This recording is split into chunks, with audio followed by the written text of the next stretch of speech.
당신이 생각하는 가족은 어떤 모습을 하고 있나요?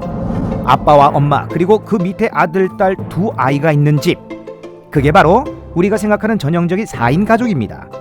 근데 만약 여기서 한 사람이 무너져 버린다면 어떤 일이 벌어질까요? 여러분이 지금 살고 있는 가족은 살아남을 수 있을까요? 영화 대 영화인 줄 아셨죠? 북경식입니다.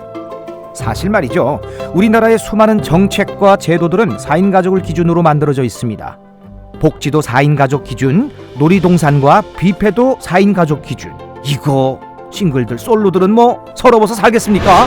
이른바 표준 가족의 특징 중 하나, 집안에서의 역할이 딱딱 나뉘어 있다라는 거죠. 아빠는 밖에서 일을 하고 엄마는 집안일을 돌본다. 하지만 인생이란 늘 그렇듯이 절대 계획대로 되지 않는 법. 이들을 무너뜨리는 검은손은 바로 저성장. 지금껏 대한민국에서는 어릴수록 적은 연봉을 받고 연차가 올라갈수록 높은 연봉을 받는 게 상식이었습니다. 그러니 지금 당장 땡전 한 푼 없더라도 청춘들은 과감하게 결혼을 선택할 수 있었죠. 왜? 좀만 버티면 연봉도 오를 테니까요. 노후도 no problem.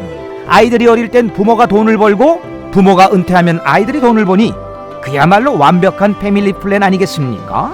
단, 이 모든 것은 우리나라가 고성장을 할 때만 가능하다라는 거. 지금은 몇 년? 2020년. 잠재 성장률 얼마? 고작 2%. 저성장의 시대, 가족의 위기는 현실이 되었고요. 한 사람의 역할이라도 무너지는 순간 가족은 와르르르 무너지고 맙니다. 이른바 도미노 가족, 도미노 패밀리. 이렇게 무너지는 도미노에서 살아남을 수 있는 방법은 그 도미노에서 필사적으로 빠져나오는 겁니다. 전통적인 표준 가족에서 받았던 역할을 거부하고 자신만의 역할을 찾아 나서는 것, 이기적이라고요? 현명한 거죠. 그렇게 태어난 가족의 대표 주자가 바로 1인 가족입니다. 결혼을 하는 대신 솔로 라이프를 즐기고 정 외롭다면 커뮤니티나 하우스메이트를 찾는 것이 요즘 청춘들입니다. 중년도 이러한 대한가족의 행렬에 가담합니다. 위로 아래로 가졌던 책임감을 내려놓고 자신의 인생을 즐기기 시작하는 거죠. 이런 흐름에서 노년도 빠질 수가 없겠죠.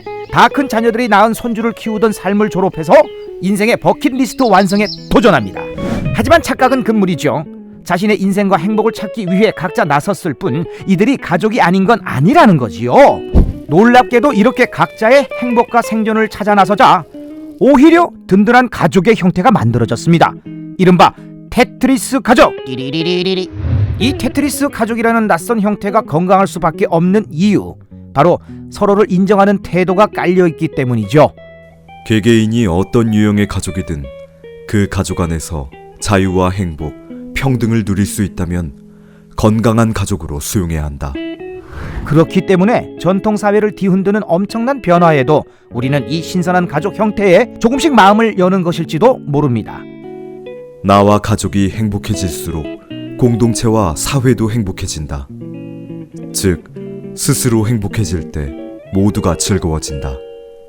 눈앞에 다가온 저성장의 파도 아래 도미노처럼 무너지지 않고 버틸 수 있는 방법, 우리 시대 다양한 가족의 모습 속에서 찾을 수 있는 행복의 키워드를 담은 책.